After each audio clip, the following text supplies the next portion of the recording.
क्या करना पड़ेगा? फॉर्मूला यूज करके ही क्वेश्चन सॉल्व करना। कौन सा वाला? n n plus 1 by 2। n + 1/2 कौन सा वाला कह रहे हो? मैं समझा नहीं।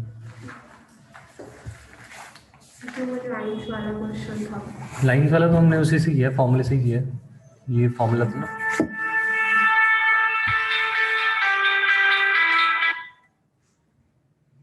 हेलो, हाँ बोल।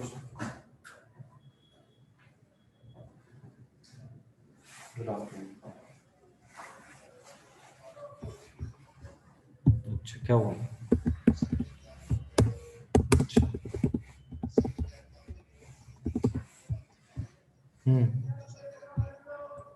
ठीक है, ठीक है। हाँ,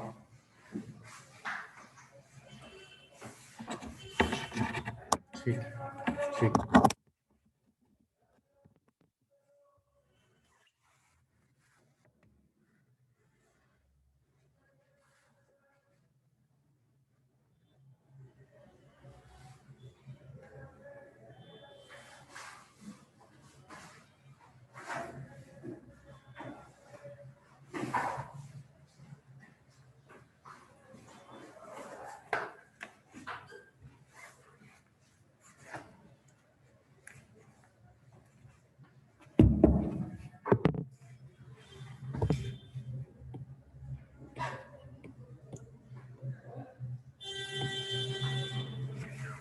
गुड मॉर्निंग सर। मॉर्निंग। कोई डाउट आया किसी क्वेश्चन में? Yes sir, I am sir, मैं बता रहा हूँ। बताओ।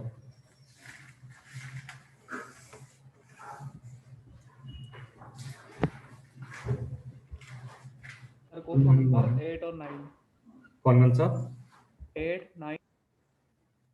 2.28 सर ये इक्विलिब्रियम। नहीं, स्ट्रक्चर ऑफ एटम की कोई डाउट? सर वही बता रहा है, 1 मिनट। सर 3 क्वेश्चन में है।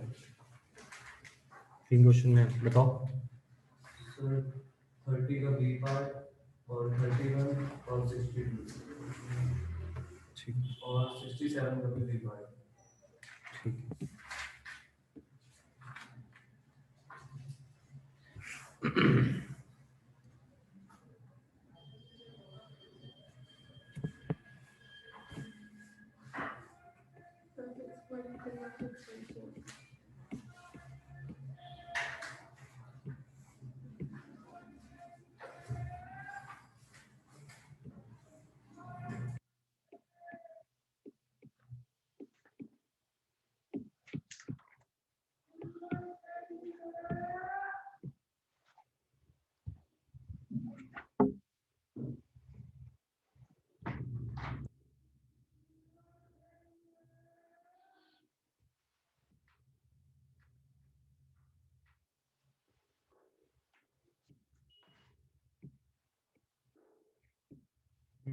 बोलो 2.31 का बी पार्ट।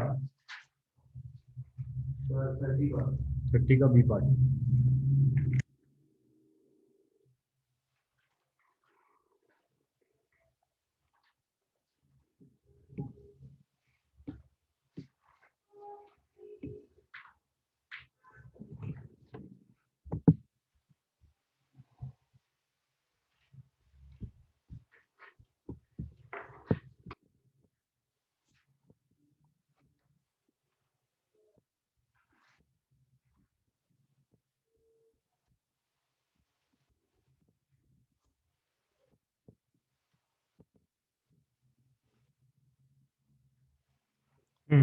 तो पहले मेरे पास डाउट आया 2.29। देखो 2.29 में n equal to 1, l equal to 0, n equal to 1 और l इक्वल टू 0।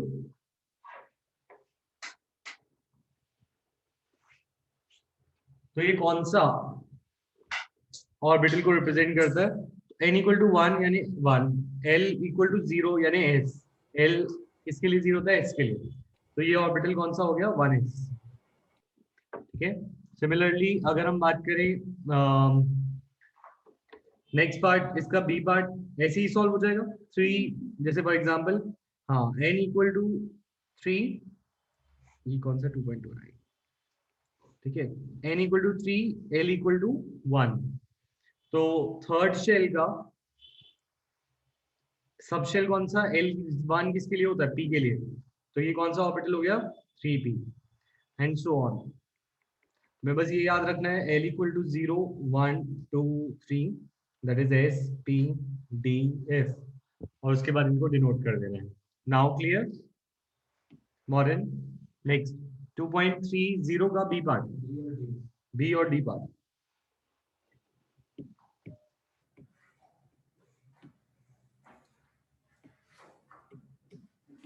टू 2.30 का बी पार्ट,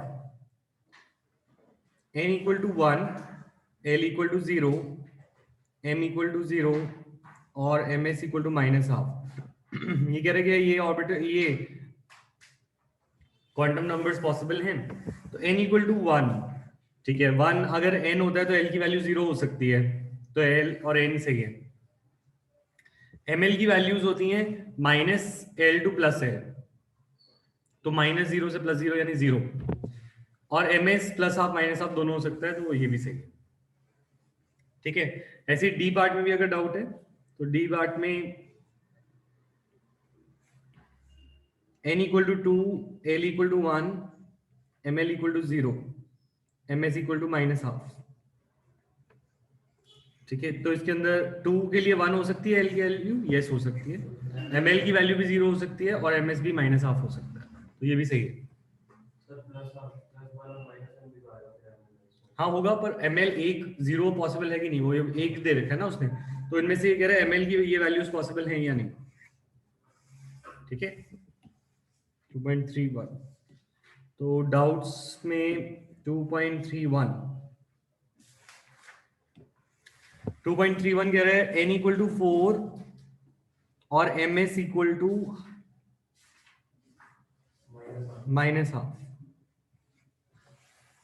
ठीक है।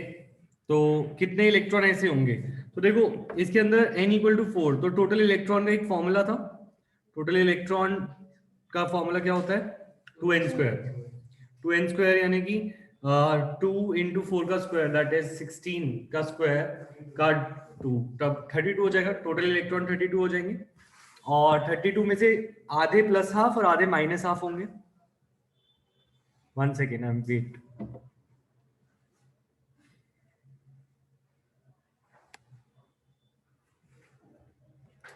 ठीक है, टोटल इलेक्ट्रॉन जो है वो कितने हो गए, देखो टोटल इलेक्ट्रॉन का formula is 2n square that is 2 × 4 का square that is 32 electrons total हो गए। 32 इलेक्ट्रॉन्स में से, ठीक है, +12 और -12 वाले की बात करें, +12 और -12 वाले कितने इलेक्ट्रॉन होंगे 16 इलेक्ट्रॉन, 16 इलेक्ट्रॉन, ठीक है। क्यों, क्योंकि आधे +12 और आधे -12। Is this clear Rani? Yes sir. ठीक है, नेक्स्ट इसका सेकंड पार्ट, ये ए पार्ट था, B part, n equal to 3 l equal to 0, तो इसका मतलब पहले से डिनोट कर लो, इसका मतलब वो कह रहा है 3s, किसकी बात कर रहा है 3s, s में तो हमेशा 2 ही आते हैं, तो इलेक्ट्रॉन कितने होंगे 2 इलेक्ट्रॉन। तुम्हारे इसमें डाउट था कनिष्का, तुमने घर से ट्राई किया था, डाउट है इसमें या नहीं? क्वेश्चन 31 में डाउट था, यस सर। तो देखो n इक्वल टू 4 और ms इक्वल टू -12, तो ये टोटल इलेक्ट्रॉन का फॉर्मूला मैंने बता रखा है 2n स्क्वायर, यानी फोर्थ शेल में टोटल इलेक्ट्रॉन कितने आते हैं 32, और 32 में से आधे +12 होंगे और आधे -12 होंगे, तो 16 इलेक्ट्रॉन +12 के और 16 -12 के, तो इसलिए हमने इसका आंसर आएगा 16। क्लियर? सर हाँ बोलो। सर ये बी पार्ट में है, वो वाला फॉर्मूला नहीं लगा सकते 2 × 2l + 1? तो मैंने बोला था ना, वो फॉर्मूला लगाने की जरूरत नहीं है, क्योंकि तुम उस फॉर्मूले को लगाओगे तो भी वही आएगा, नहीं लगाओगे तो भी वही आएगा, क्योंकि तुम्हें ये तो याद ही है, S में 2 आते हैं, P में 6 और D में 10। Yes sir. तो तुम सीधा देख लो, ये 3s की बात है तो इसमें 2 आएंगे। Okay sir. ठीक है, कलिश का क्लियर हो गया? और किसी का 31 डाउट क्लियर हो गया? और कौन सा? 62। Yes, sir. 62, 63, and 66. अच्छा, एनर्जी ऑर्डर अभी हमने किया नहीं है, चलो करते हैं इसी के साथ। और सर 67 का बी पार्ट। हम्म,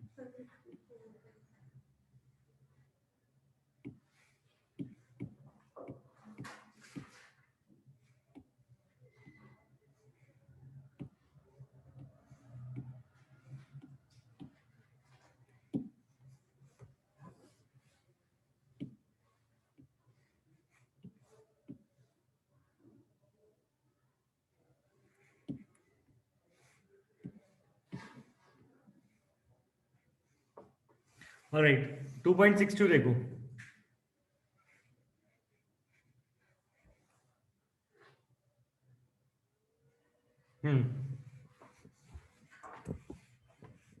स्क्रीन लेट आनी नहीं चाहिए, सही आनी चाहिए। ठीक है, अच्छा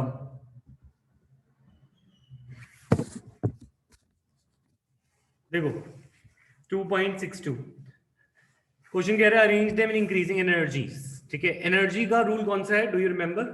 कोई रूल है जो एनर्जी ऑफ ऑर्बिटल्स बताता है? Is there any rule that tells us about the energy of orbitals? There is one rule called Aufbau rule. Aufbau का मतलब होता है बिल्डिंग अप। ठीक है, ऑफ-बॉ रूल या ऑफ-बॉ प्रिंसिपल।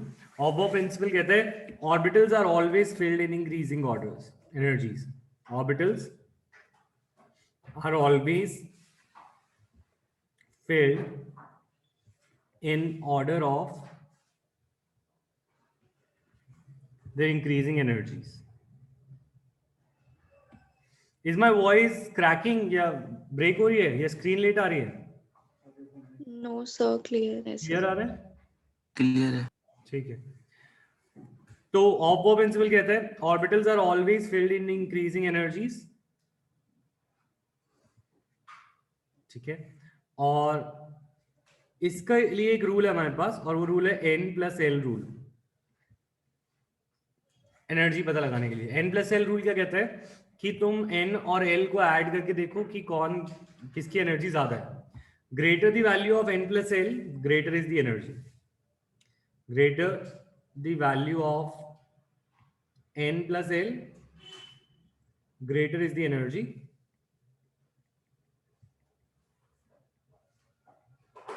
ठीक है, और if n+l value is same, if n+l value is same, अगर n+l वैल्यू सेम भी होती है then orbital with higher n will have higher energy। अभी मैंने कंसेप्ट समझाया नहीं है, पहले लिख लो, पहले ये वाला लिखो। कौन से वाले में कह रहे हो? इस वाले में? कौन से क्वेश्चन में विजोत?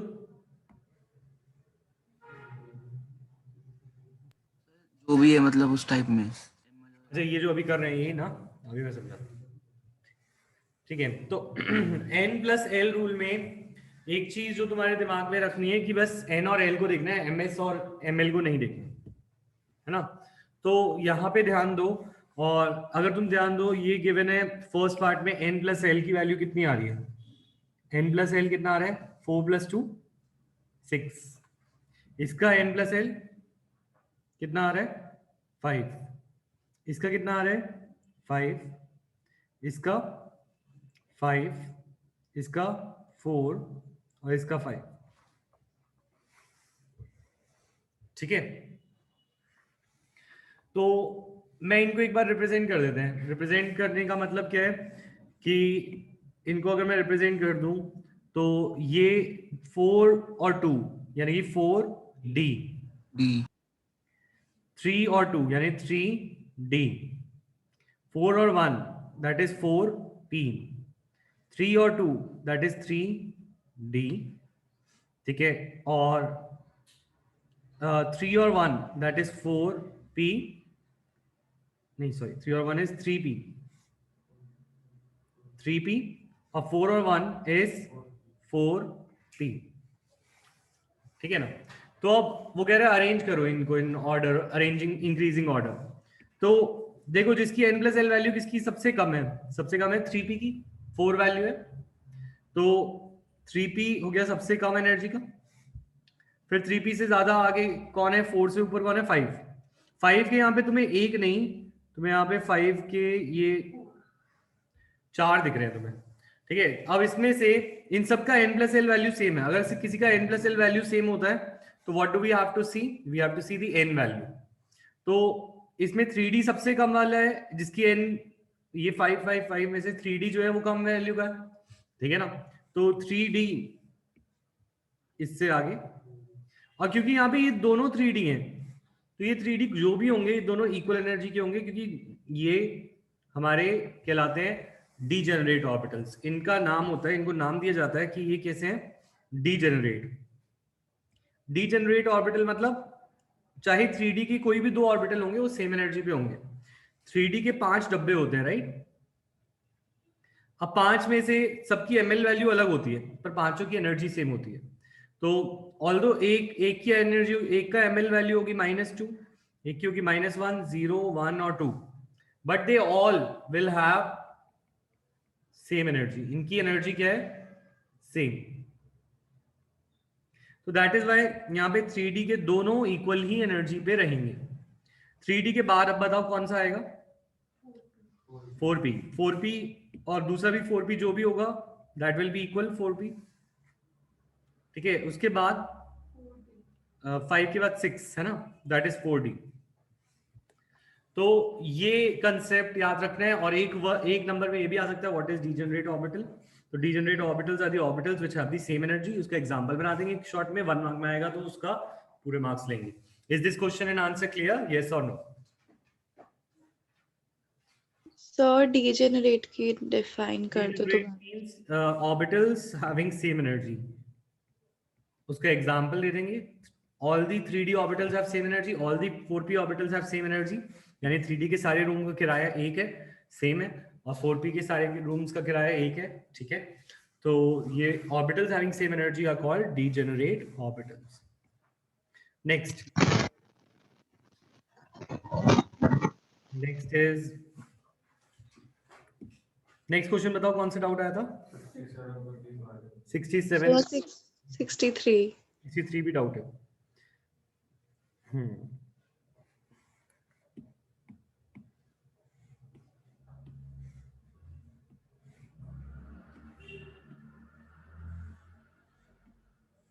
क्वेश्चन कह रहे हैं bromine possesses 35 electrons. It contains 6 electrons in the 2p, 6 electrons in the 3p, and 5 electrons in the 4p, which experiences the lowest effective nuclear charge.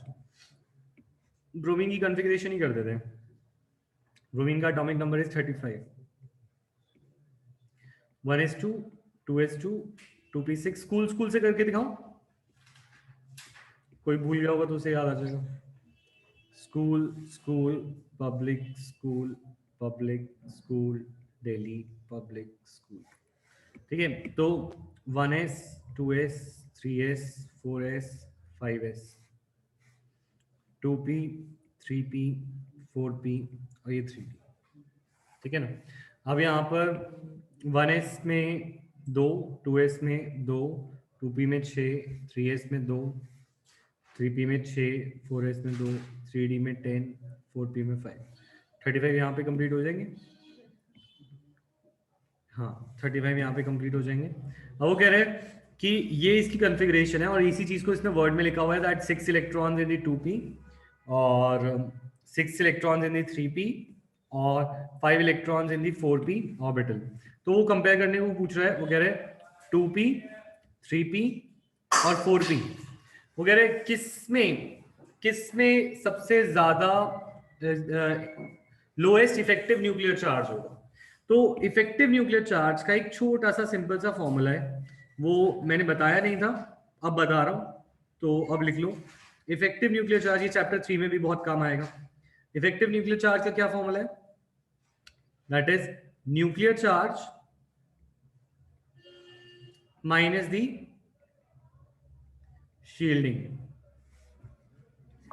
ठीक है, न्यूक्लियर चार्ज माइनस शील्डिंग। तो nuclear charge होता है कितने proton कितने electrons हैं। तो nuclear charge 35 proton 35 nuclear protons है ना। तो nuclear charge is the attraction due to positively charge nucleus. जो पॉजिटिवली चार्ज न्यूक्लियस है उसकी वजह से जो अट्रैक्शन होता है उसे बोलते हैं न्यूक्लियर चार्ज। और शील्डिंग क्या होता है? Shielding is the repulsion faced by outer shell electron due to inner shell electron. ये हम शायद पी ब्लॉक में भी कर चुके हैं, दोबारा चैप्टर 3 में भी किया था ये चीज, तुम्हें याद होनी चाहिए अभी तक। Inner shell electron. तो न्यूक्लियर चार्ज माइनस शील्डिंग की अगर हम बात करें तो ये चीज, अब बात ये आ रही है कौन सा इलेक्ट्रॉन सबसे बाहर होगा, 2p का बाहर होगा, 3p का बाहर होगा या 4p का सबसे बाहर होगा। 4p का इलेक्ट्रॉन सबसे बाहर होगा क्योंकि वो फोर्थ शेल में। तो फोर्थ शेल वाले को ज्यादा शील्डिंग लगेगी या थर्ड शेल वाले को? फोर्थ शेल वाले को ज्यादा शील्डिंग लगेगी, है ना। तो कहना है इससे shielding will be highest for 4p electron. बाहर के इलेक्ट्रॉन को सबसे ज्यादा शील्डिंग लगेगी, रिपल्शन लगेगी due to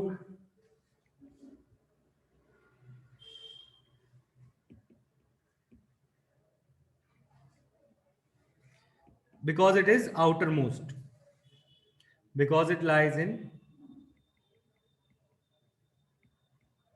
outer shells।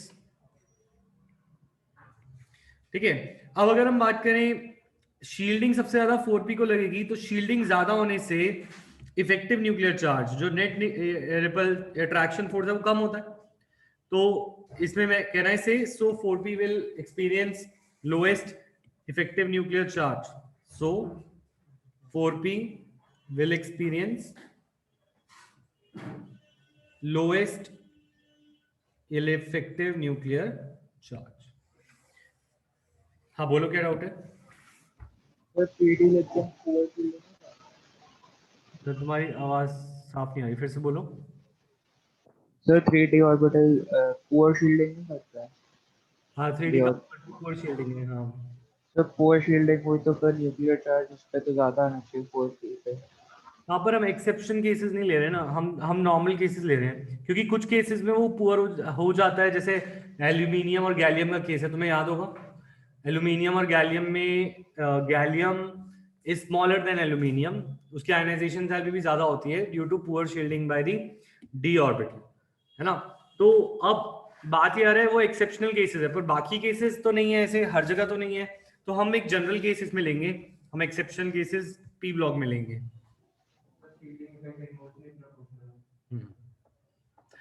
Shielding effect, हाँ बोल दो, इनवर्सली प्रोपोर्शनल है ये बोल सकते हो, या फिर नेगेटिव का वो रिलेशन है यहाँ पे, है ना। तो उसकी वजह से शील्डिंग बढ़ता है तो इफेक्टिव न्यूक्लियर चार्ज कम होता है। आउटर वाले इलेक्ट्रॉन को सबसे ज्यादा धक्का लग रहा होगा मॉर्गन, सबसे ज्यादा पुश हो रहा होगा वो। अगर आउटर वाला सबसे ज्यादा पुश हो रहा है तो उस पर अट्रैक्शन, नेट अट्रैक्शन कम होगी, ये कह रहा हूँ। Clear Morgan?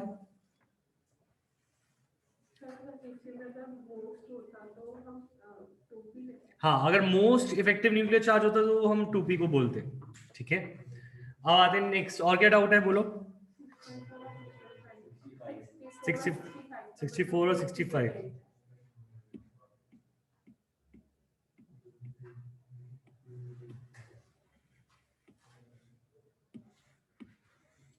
अच्छा, among the following pair which will experience largest effective nuclear charge।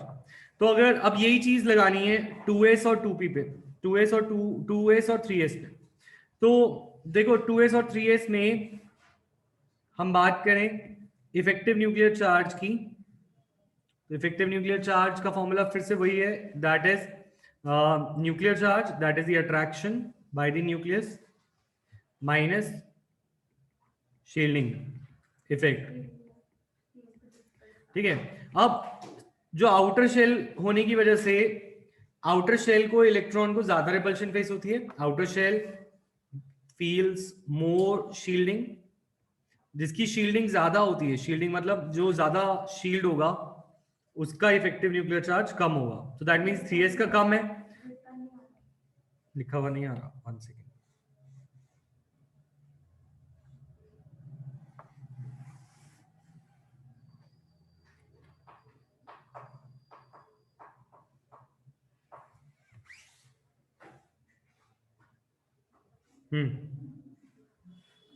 तो मैं कह रहा हूं सेम चीज 3s में आउटर शेल इलेक्ट्रॉन फील्ड मोल शील्डिंग, तो शील्डिंग ज्यादा तो उसका इफेक्टिव न्यूक्लियर चार्ज कम, तो that is why 2s effective nuclear charge में अगर हम बात करें तो 2s will have higher than 3s।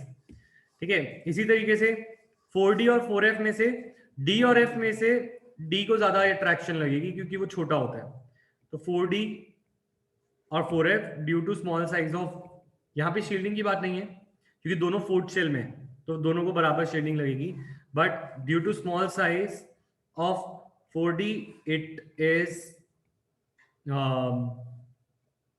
Attracted more by the nucleus. जो छोटा होगा, जो पास होगा न्यूक्लियस के, तो वो ज्यादा अट्रैक्शन फील करेगा।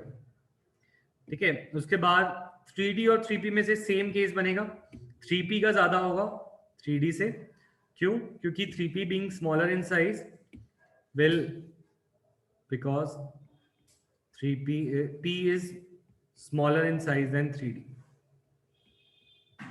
जो जितना छोटा होगा वो न्यूक्लियस से ज्यादा अट्रैक्शन फील करेगा। ठीक है ना, 3p is smaller in size than 3d। ठीक है, यू टेल मी, ये क्वेश्चन भी क्लियर है? 65 unpaired electron in aluminum and silicon are present in 3p orbital. Which electron will face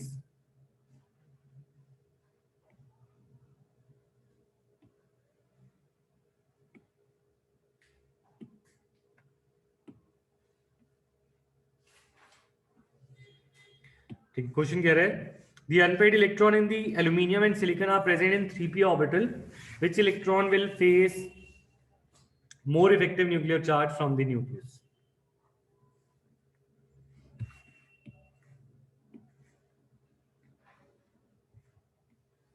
Configuration 1s2, 2s2, 2p6, 3s2, 3p3, और ये 1s2, 2s2, 2p6, 3s2, 3p, हाँ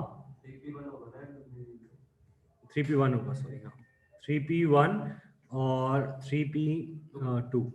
ठीक है, तो अब एल्यूमिनियम और सिलिकॉन का केस है, तो यहां पर देखो, यहां पे शेल भी सेम है, दोनों की शेल क्या है? थर्ड।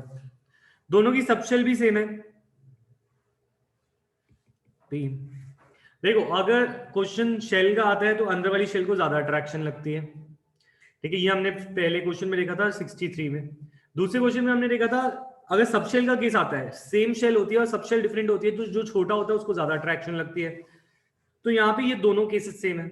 अब यहाँ पे कॉन्फ़िगरेशन में डिफरेंस बस इतना है कि एक P1 है और एक P2 है। तो अब तुम अपना थोड़ा सा दिमाग लगाओ और तुम मुझे बताओ कि P1 में ज्यादा रिपल्शन होगी या P2 में ज्यादा रिपल्शन होगी? P2 में ज्यादा रिपल्शन होगी। तो यहाँ पे इसको भी शील्डिंग ही बोलते हैं। कभी कभी अपना शेल भी अपने ही इलेक्ट्रॉन को भी रिपेल करता है, इसको भी शील्डिंग बोलते हैं। ये हम 12th में पढ़ने वाले हैं, पर ये क्वेश्चन एक यहाँ पे दे रखा है स्ट्रक्चर ऑफ एटम में। तो द थिंग इज, यहाँ पे आंसर में आएगा कि the shielding of one p electron to another p electron is higher in silicon ठीक है, so it has less effective nuclear charge. तो less effective nuclear charge silicon का, और मोर किसका उसने पूछा था, तो इसके अंदर फाइनल आंसर लिखेंगे aluminium will have more effective nuclear charge. ठीक है, you tell me, is this clear?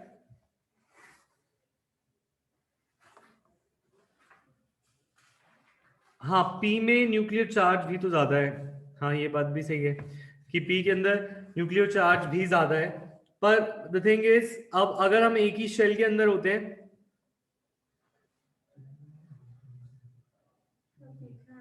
Alright, sorry, हाँ गलत बोल दिया मैंने, यहाँ पे शील्डिंग के साथ साथ इफेक्टिव न्यूक्लियर चार्ज भी तो देखना है, न्यूक्लियर चार्ज भी तो देखना है। तो देखो, मैं एक बार दोबारा समझाता हूँ। देखो यहाँ पे जो हमारा total formula effective nuclear charge का, वो है nuclear charge minus shielding. Nuclear charge अगर हम बात करें, nuclear charge number of proton और इलेक्ट्रॉन पे डिपेंड करता है कि कितने प्रोटॉन्स है कितने इलेक्ट्रॉन्स है। तो एल्यूमिनियम के पास कितने प्रोटॉन्स हैं? 13 प्रोटॉन्स, और सिलिकॉन के पास कितने हैं? 14 प्रोटॉन्स। तो यहाँ पे दो केसेस हैं, शील्डिंग भी बढ़ रही है और न्यूक्लियर चार्ज भी बढ़ रहा है, तो दोनों केसेस हैं। तो अब हमें ये देखना है कि कौन सा ज्यादा इफेक्ट ला रहा है, न्यूक्लियर चार्ज या शील्डिंग। तो इसके अंदर तो हम ये लिख सकते हैं, यहां तक ये लाइन सही थी, ये लास्ट यहां तक सही था कि शील्डिंग तो थोड़ी सी ज्यादा सिलिकॉन में है। ठीक है, थोड़ी सी ज्यादा एल्यूमिनियम से शील्डिंग किसमें है? सिलिकॉन में है। पर but silicon also has higher nuclear charge due to 14 protons। इसके पास 14 protons है, तो इसके अंदर न्यूक्लियर चार्ज भी ज्यादा है। तो अब अगर दोनों चीजें बढ़ रही हैं, न्यूक्लियर चार्ज भी बढ़ रहा है और शील्डिंग भी बढ़ रही है, तो हमें इन दोनों के बीच कंपैरिजन लेना है कि कौन ज्यादा बढ़ रहा है, न्यूक्लियर चार्ज का इफेक्ट ज्यादा है या शील्डिंग का इफेक्ट ज्यादा है। क्योंकि अगर न्यूक्लियर चार्ज ज्यादा होगा तो इफेक्टिव न्यूक्लियर चार्ज ज्यादा हो जाएगा, अगर शील्डिंग की ज्यादा इफेक्ट होगा तो इफेक्टिव न्यूक्लियर चार्ज कम हो जाएगा। तो the thing is, in the same shell there is less shielding. जब हम अक्रॉस द पीरियड जाते हैं, when we go across the period, we know, हमने ये चैप्टर 3 में लाइन पढ़ी है, अक्रॉस द पीरियड द इफेक्ट ऑफ nuclear charge increases much more than the effect of increasing nuclear charge outweighs shielding। ये एक लाइन थी, अगर तुमने अक्रॉस द पीरियड में पढ़ा होगा तो हम ये बोलते हैं ना, the increasing nuclear charge outweighs shielding। ये तुम्हें उसमें भी काम आएगा जब हम एटॉमिक साइज पढ़ रहे होंगे चैप्टर 3 में। तो मतलब क्या है, जब हम अक्रॉस द पीरियड जाते हैं तो किसका इफेक्ट ज्यादा होता है? न्यूक्लियर चार्ज का, और वो आउटवे कर देता है शील्डिंग। तो फाइनली एल्यूमिनियम हैज लेस, या फिर silicon has more effective nuclear charge, and it is also evident in the fact that across the period जाने में एल्यूमिनियम बड़ा होता है और सिलिकॉन छोटा होता है। अक्रॉस द पीरियड साइज इसीलिए डिक्रीज होता था क्योंकि across the period nuclear charge बढ़ता है, इफेक्टिव न्यूक्लियर चार्ज बढ़ता है। तो यहाँ पे करेक्ट एक्सप्लेनेशन ये पूरी है, नॉट जस्ट शील्डिंग। मैं एक साइड स्टोरी सोची थी, दूसरी साइड नहीं सोची थी। Correct Priya, is this clear now या रिपीट?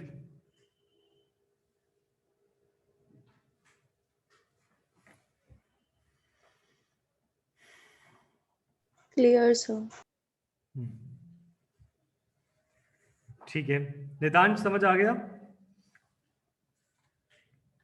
ठीक है, नेक्स्ट और कौन सा रह गया? 66 में भी डाउट है?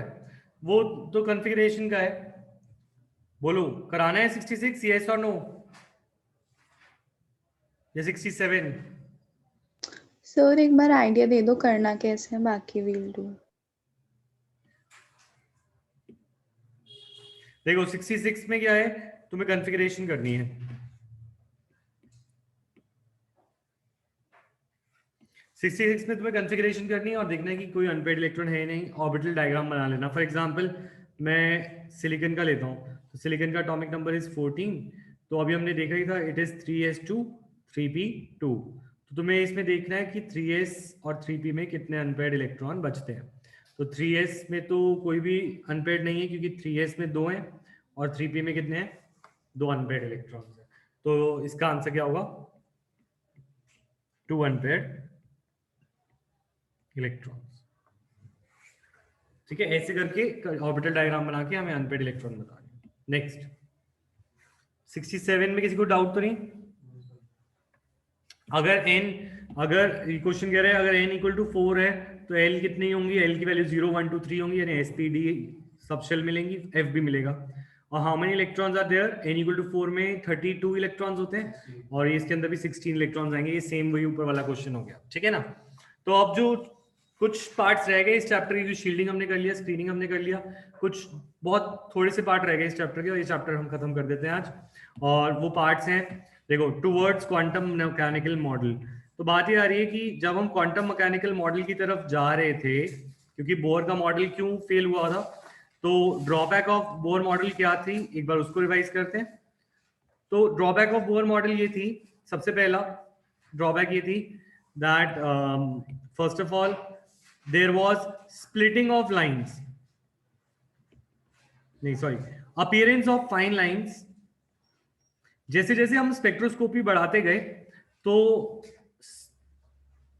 हुआ क्या, जो एटॉमिक स्पेक्ट्रा था, तुम्हें याद है एटॉमिक स्पेक्ट्रा अभी हमने किया था, एटॉमिक स्पेक्ट्रा के बीच में जो लाइंस आती थी, जो Lyman Balmer Paschen Brackett Pfund थी, तो एल बीपी बीपी, ये लाइंस आती क्यों थी, ये आती थी due to transfer of electron between shells, एक शेल से दूसरे शेल में इलेक्ट्रॉन जाता था, तो ये लाइंस बनती थी स्पेक्ट्रा पे, है ना, इसको हमने रीड किया था।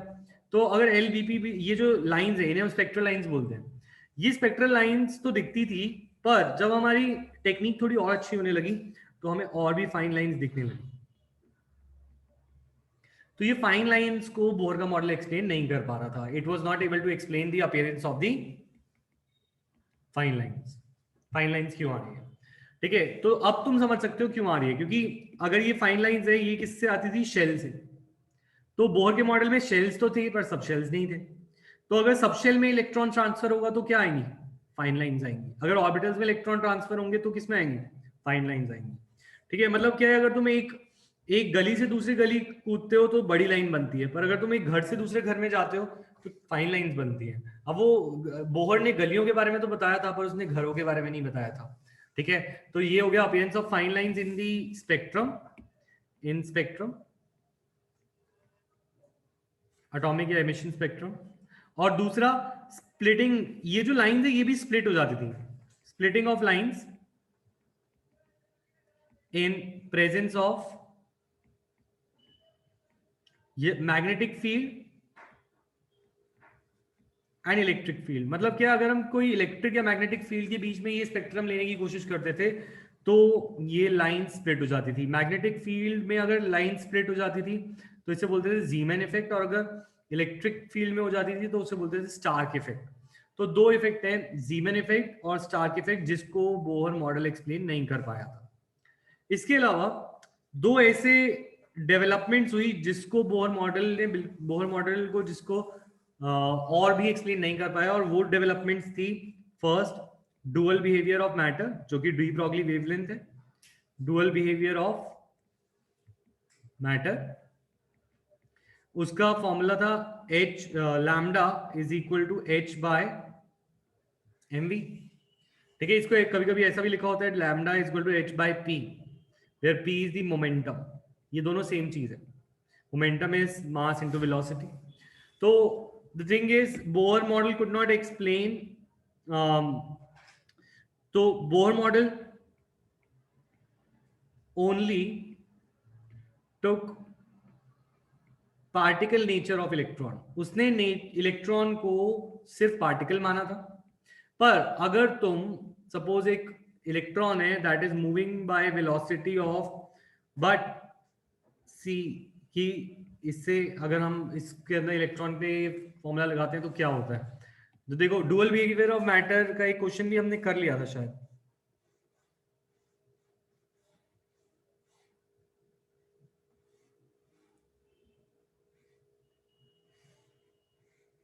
ठीक है। Sir, please switch to last screen. हाँ प्लीज वेट करो।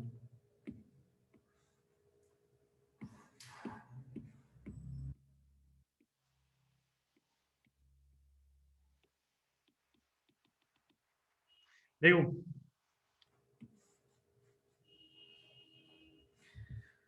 अब क्वेश्चन अगर आए कि एक इलेक्ट्रॉन है वगैरह, वेलोसिटी ऑफ इलेक्ट्रॉन है इतना, ठीक है, वेलोसिटी ऑफ इलेक्ट्रॉन है इतना, कैलकुलेट दी वेवलेंथ।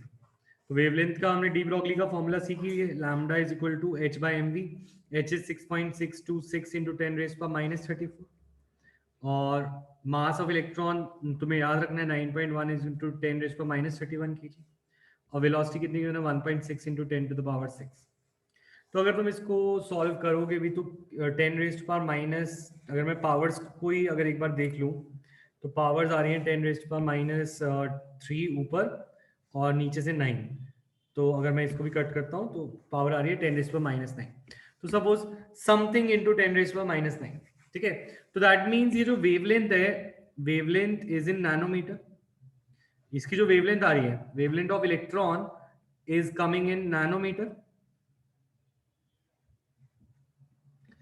और लाइट की वेवलेंथ भी तो नैनोमीटर में होती है, तुम्हें पता है ना। ये जो रेड, वायलेट, इंडिगो, ब्लू, ये भी तो नैनोमीटर्स में काउंट करा जाता है। तो नैनोमीटर की लाइट को क्या हम ऑब्जर्व कर सकते हैं? यस, हम कर सकते हैं। तो that means electron will not only behave as a particle but it will also behave as a wave. तो तुम इस एक्सपेरिमेंट से ही बता सकते हो, ये जो एक सिंपल सा क्वेश्चन है कि इलेक्ट्रॉन की भी वेवलेंथ होगी और वो अच्छी खासी होगी जो कि ऑब्जर्वेबल है। अब जैसे गाड़ी होती है, बॉल होती है, उसकी तो वेवलेंथ नहीं दिखती क्योंकि उसका मास ज्यादा होता है, पर इलेक्ट्रॉन का मास इतना छोटा है कि उसकी वेवलेंथ ज्यादा है। व्हाई? बिकॉज वेवलेंथ, अगर क्वेश्चन ऐसा आ भी जाए कि why we do not see the wave of car, a ball etcetera, 1 mark में आ जाएगा। तो तुम बोलोगे, पहले फॉर्मूला लिखोगे डी ब्रॉगली वेवलेंथ का, और तुम बोलोगे देखो wavelength will only be observable for microscopic objects because microscopic objects have a lot of mass, that is why their wavelength is very small. ठीक है, तो इसी तरीके से हम ये कह सकते हैं कि electron will not only be particle, it will also be a wave. पर क्या बोहर ने उसे वेव की तरह लिया था? नहीं, उसने क्या लिया था? एक particle. That is why dual behaviour of matter से भी उसका मॉडल थोड़ा सा फेल हो रहा है। ठीक है, पर पूरा फेल नहीं हो रहा। क्यों? क्योंकि इलेक्ट्रॉन पार्टिकल भी है और वेव भी है। तो बोहर का model is not wrong but it is partially correct, क्योंकि वो सिर्फ एक ही चीज को देख रहा है, किसको? पार्टिकल को। तो वो वेव को नहीं देता, तो आधी पिक्चर देता है बोहर का मॉडल, पूरी पिक्चर नहीं देता। ठीक है, तो इसी तरीके से एक और प्रिंसिपल है, that is the Heisenberg uncertainty principle. तुम्हें ये सब लिखना है। हाइजेनबर्ग अनसर्टेनिटी प्रिंसिपल कहता है कोई भी एक माइक्रोस्कोपिक ऑब्जेक्ट की अगर पोजीशन और वेलोसिटी एक साथ देखना चाहो, पोजीशन और मोमेंटम, तो उसमें एरर आएगी। इसको बुक से लर्न करना है, टू लर्न फ्रॉम बुक। ठीक है ना, delta x into delta P, जो भी यहाँ पर लॉज आएंगे ना वो सारे तुम्हें एक पेज पे लिखने हैं, आज होमवर्क दूंगा। और h बाय 4 पाई, और इसको थोड़ा सा अगर मैं चेंज करूं, error in position and error in velocity is greater than equal to h by 4 pi m। ठीक है, तो हाइजेनबर्ग अनसर्टेनिटी प्रिंसिपल कहता है कि जो एरर इन पोजीशन और एरर इन वेलोसिटी होगी that will be greater than h by 4 pi m, या फिर error in position and momentum is greater than h by 4 pi. Momentum में से मास निकाल के मैंने इसको इधर कर दिया, तो ये वाला फॉर्मूला बन गया। ठीक है, ठीक है। अब यहाँ पर इसके भी क्वेश्चन है, इसके भी क्वेश्चन है, आज मैं दूंगा होमवर्क में, पर एक मैं करा देता हूँ। बस चैप्टर 2 में टाइम लग रहा था, 3 में इतना टाइम नहीं लगेगा, 4 में लगेगा।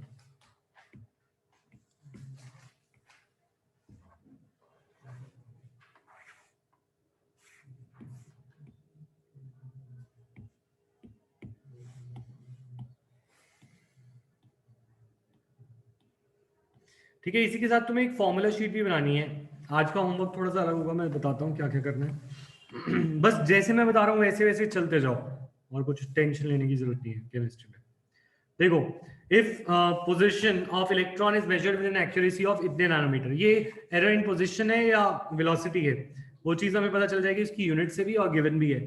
ये क्या एरर इन पोजीशन या वेलोसिटी? एरर इन पोजीशन कितनी है? प्लस माइनस 0.002 नैनोमीटर, ठीक है। या फिर इसको मैं लिख दूं 2 × 10⁻³ -3 और -9 -12 मीटर, है ना। अब अगर सपोज ये मेरी एरर इन पोजीशन है और अनसर्टेनिटी इन मोमेंटम मुझसे पूछी गई है, तो अनसर्टेनिटी इन मोमेंटम पूछी गई है, तो सिंपल सा फॉर्मूला है error in position into error in momentum is greater than equal to h by 4 pi. So error in momentum will be greater than equal to h upon 4 pi into error in position. So error in momentum will be greater than equal to 6.626 into 10 to the power -34 into 4 into pi into error in position is कितना 2 into 10⁻⁻12, ठीक है। तो कुछ भी आया answer, मैं एक बार इसका वैल्यू देखता हूँ कि कितनी पावर में आएगी, तो it will be in the power of 10⁻⁻22, ठीक है। समथिंग इनटू 10⁻⁻22 के अराउंड आएगा, है ना। तो अब वो क्वेश्चन कह रहा है कि ये तो तुम निकाल लोगे मैथमेटिकली सॉल्व करके। अब क्वेश्चन कह रहा है is there any problem in defining this value? Yes, there is a very big problem, there is a problem. क्यों? क्योंकि इलेक्ट्रॉन का साइज कितना है? इलेक्ट्रॉन का साइज, उसकी वेलोसिटी बहुत छोटा है, और उसमें एरर कितनी बड़ी आ रही है? एरर छोटी आ रही है, -34। अच्छा, मास ऑफ इलेक्ट्रॉन भी तो डालना नहीं है। अच्छा, मास अभी हमने डाला नहीं है, ठीक है। अगर suppose there is a problem, कैसे? अगर हमने एरर इन मोमेंटम ये निकाला है, error in momentum is greater than equal to something into 10⁻⁻22, ठीक है। अब अगर मैं बोलूं मास इनटू वेलोसिटी है एरर, और ये आ गया something into 10 to the power -22, और अगर मैं बोलूं एरर इन वेलोसिटी कितनी आएगी, तो that will be something into 10⁻⁻22 divided by mass. Mass कितना है? 9.1 इंटू 10⁻⁻31। तो अगर तुम इसको सॉल्व करो तो ये हो जाएगा error in velocity will be greater than और equal to something into 10 to the power -9, oh +9। तो this error is actually, error in velocity is even greater than the highest speed जो पॉसिबल है, that is speed of light, है ना। तो the thing is यहां पे बहुत बड़ी प्रॉब्लम भी है हमारी, that we can not define velocity because it has a huge error. So we cannot take position and we cannot take velocity simultaneously, ये प्रूव करता है, ठीक है। It is a huge error that is of the order of speed of light, near to speed of light. तो the thing is ये question दिया ही क्यों गया था? क्वेश्चन अगर आएगा तो ऐसे भी क्वेश्चन आ जाएगा कि भाई इसमें क्या प्रॉब्लम है, उसमें क्या प्रॉब्लम है, तो तुम ये बोलोगे कि जिसके अंदर एरर बहुत ज्यादा आ रही है तो उसमें हमें बहुत प्रॉब्लम होगी, वी कैन नॉट डिफाइन, किसी भी तरीके से हम दो चीजों को एक साथ नहीं ले सकते। बाकी क्वेश्चन डायरेक्ट इस फॉर्मूले से आ जाएंगे, डेल्टा XP h/4 पाई, ठीक है। और ये क्वेश्चन बिल्कुल स्कोरिंग है, दोनों क्वेश्चन बहुत स्कोरिंग है, डुअल बिहेवियर का भी और हाइजेनबर्ग अनसर्टेनिटी प्रिंसिपल का भी, ठीक है। थोड़ा सा पार्ट रह गया है, SP की शेप्स रह गई, बाकी चैप्टर डन है। होमवर्क ले लो इसका। तो ये क्वेश्चन समझ नहीं आया। क्वेश्चन मैं दोबारा समझा दूंगा, एक बार तुम बस फॉर्मूला लगा के ट्राई करना, ये वाले क्वेश्चन जो मैं मार्क कर रहा हूँ, उसके बाद मैं नेक्स्ट क्लास में दोबारा कल समझा दूंगा, ठीक है। अब जो तुम्हें होमवर्क क्वेश्चंस है वो देख लो, लिख लो 2.58, 2.59,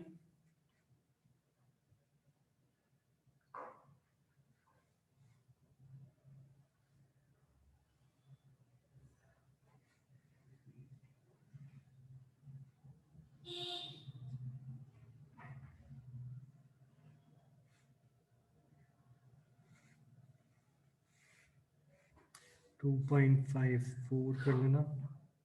फोटो इलेक्ट्रिक इफेक्ट का भी क्वेश्चन, हम फोटो इलेक्ट्रिक इफेक्ट पहले कर चुके थे, ठीक है। ये क्वेश्चंस करने हैं तुम्हें, ये हो गए 5 क्वेश्चंस, ठीक है। क्वेश्चंस उसके अलावा 53, 54, 55, 58, 59, उसके अलावा you have to make 2 sheets, या फिर अपनी नोटबुक में ही 2 पेज बनाने हैं साफ साफ। अगर तुम शीट से पढ़ते हो तो शीट भी अपने पास रख सकते हो कि हैंडी रहता है। जब तुमने एक चैप्टर को कर लिया तो उसकी एक शीट तुम्हारे पास होनी चाहिए जिसमें सारा कुछ है, सब कुछ है, ठीक है। फॉर एग्जांपल ये 2 शीट्स कैसे बनाने हैं, अगर तुम A4 शीट्स लो सिंपल सी, और A4 शीट्स में तुम्हें पहले तो एक शीट्स में सारे रूल्स लिखने हैं कि जो लॉज हैं, हमने कौन कौन से लॉज पढ़े, स्टार्टिंग विद जो लॉज आए हैं हमारे वो हैं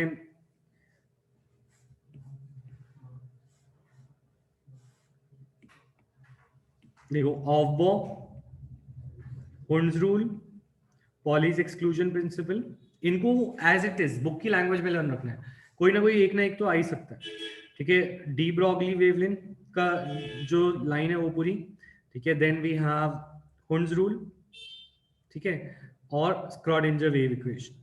इसको लिख लेना, अगर तुम्हें समझ नहीं भी आया तो भी लिख लेना, कॉपी तो बनाना। उसके बाद नेक्स्ट क्लास है क्या कट गया, स्क्रॉडिंजर वेव इक्वेशन, बस वेव इक्वेशन कटी है ना, चलो छोड़ दो, स्क्रॉडिंजर छोड़ दो, कट गया तो, ठीक है। और उसके अलावा और क्या रह गया, हाँ हाइजेनबर्ग प्रिंसिपल, ठीक है। शील्डिंग इफेक्ट की डेफिनेशन, ठीक है। और शील्डिंग और स्क्रीनिंग इफेक्ट के अलावा और क्या डेफिनेशन है जो हमें इस चैप्टर से पढ़नी है, ये हो गई एक शीट, ठीक है। इसके पीछे ही चाहे तुम क्या करना शुरू करना, एक फॉर्मूला शीट बनाना। फॉर्मूला शीट में क्या करना है, सबसे पहला था फोटो इलेक्ट्रिक इफेक्ट, उसके अंदर ये भी बताना है न्यू क्या है, ये क्या है, और उसका formula, that is h nu is equal to h nu naught plus kinetic energy. दूसरा था हमारा एटॉमिक स्पेक्ट्रा या बोहर मॉडल। बोहर मॉडल के सारे फॉर्मूलाज विद की z क्या है, n क्या है, एनर्जी का फॉर्मूला, रेडियस का फॉर्मूला, बोहर मॉडल के सारे फॉर्मूलाज। फिर हमारा आता है, कौन सा आता है, बोहर मॉडल के बाद ये हाइजेनबर्ग, डी ब्रॉगली, इनके फॉर्मूला, ठीक है। और क्वांटम नंबर्स के सारे फॉर्मूलाज, प्रिंसिपल क्वांटम नंबर्स, सारे क्वांटम नंबर्स। और इसमें क्वांटम नंबर्स का तुम थ्योरी में डालना चाहो तो क्वांटम नंबर की सारी की सारी एप्लीकेशन की, कौन से क्वांटम नंबर से क्या पता चलता है, तो वो चीज इसमें डाल सकते हो, और उसके फॉर्मूला सारे इस शीट में डाल सकते हो। ये 2 शीट्स प्लस ये 5 क्वेश्चंस, ये तुम्हारा होमवर्क है इसका, ठीक है। इसके अलावा प्लस तुम्हें डेली हाइड्रोकार्बन करना है, तो तुम बेंजीन की रिएक्शंस मुझे 5 बार लिखकर लर्न करके मुझे भेजोगे, ठीक है। तो इतना काम करना है। ड्रॉबैक्स वगैरह इतने इंपॉर्टेंट नहीं है, तुम डाल सकते हो, हाँ तुम चाहो तो इसमें ड्रॉबैक्स भी डाल सकते हो, और कुछ अगर मैंने मिस किया हो तो भी डाल सकते हो। Drawback, Zeeman effect, Stark effect, उनकी डेफिनेशन वो सब, हाँ ठीक है। क्लियर, होमवर्क क्लियर है स्ट्रक्चर ऑफ एटम का और हाइड्रोकार्बन? कल तक होना चाहिए ये, मेरे साथ साथ काम करो बस, और कुछ नहीं। Type present in chat. मैंने बेंजीन वाली क्लास नहीं करी हुई है, वो क्लास करनी पड़ेगी कि वीडियो, अच्छा हाइड्रोकार्बन की सारी वीडियोस में डालता हूँ ऐप पे आज। किसकी? Yes sir, please upload. ठीक है, हाइड्रोकार्बन की आज वीडियोस में डाल देता हूँ सारी। वो हाइड्रोकार्बन में जो भी जिसका छूटा हुआ है, क्योंकि हाइड्रोकार्बन में तुम्हें फेल करा देगा अगर हाइड्रोकार्बन तुमने एंड में नहीं किया। बहुत अच्छे मार्क्स का आएगा हाइड्रोकार्बन, डेली उसको करना है। आज मैंने बेंजीन की 5 बार लिखने को बोली है, तो 5 बार लिखनी है। चाहे तुमने नहीं क्लास ले रखी, कॉपी बुक खोलो, बुक से देख के लिखो, ठीक है। मॉर्यन, अच्छा मुझे बताना प्रॉब्लम क्या आ रही है, चैट पे व्हाट्सएप करो।